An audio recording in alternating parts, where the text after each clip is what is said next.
Thank you so much for that introduction, Victoria. Good evening to you all. It gives me a lot of hope to see so many people in this room who are passionate about the issues that we're here to discuss tonight. And I appreciate your interest and advocacy in these matters, which means so much to me.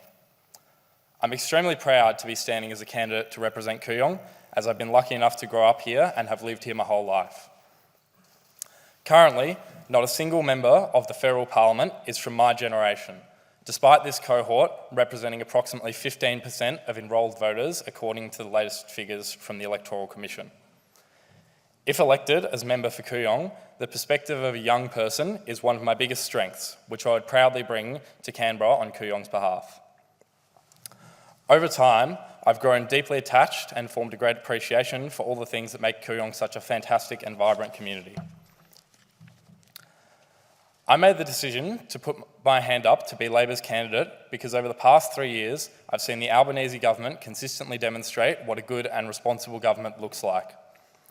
It has been such a stark contrast to Peter Dutton's Liberal opposition, as well as Scott Morrison's time in office and the years of coalition government that came before that under Abbott and Turnbull. The Albanese government has lifted Australia's climate ambition and laid the foundations for us to be a renewable energy superpower. But there's still more to do. It's absolutely necessary to ensure Australia doesn't get left behind as the world transitions to clean, decarbonised economies and heads towards net zero emissions by 2050. This target, which is now widely adopted across the globe, including by many of our key allies and trading partners, is just one of the climate initiatives that the Albanese government has passed in its first term. Our other achievements including the net zero by 2050 target in the acts governing the Clean Energy Finance Corporation, the Australian Renewable Energy Agency, and multiple other government bodies, including Export Finance Australia, CSIRO, etc., etc.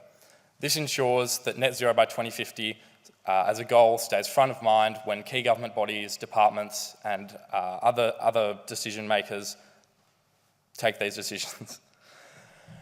We've revised Australia's 2030 emissions reduction target from the previous Liberal government's measly 26% reduction on 2005 levels to a far more ambitious, yet still achievable 43%. We've given the safeguard mechanism legislated under the previous government teeth, which requires net emissions from our 215 largest carbon emitters to be reduced by 5% each and every year. We've put in place a $22.7 billion plan for a future made in Australia, which will enable Australia to capitalise on the job opportunities of becoming a renewable energy superpower, leveraging our world-class skills and natural resources and ensuring sovereign manufacturing in clean energy industries for things like solar panels rather than shipping out the critical minerals and importing the made solar panels back in.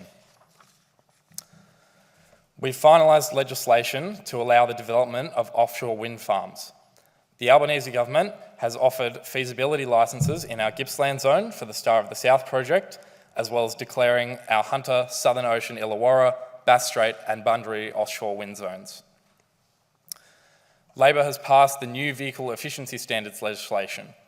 This gives Australians more choice to purchase cars that are not only cleaner, but cheaper to run. This also deters vehicle manufacturers from using Australia as a dumping ground for older, more polluting, less reliable and more expensive to run models.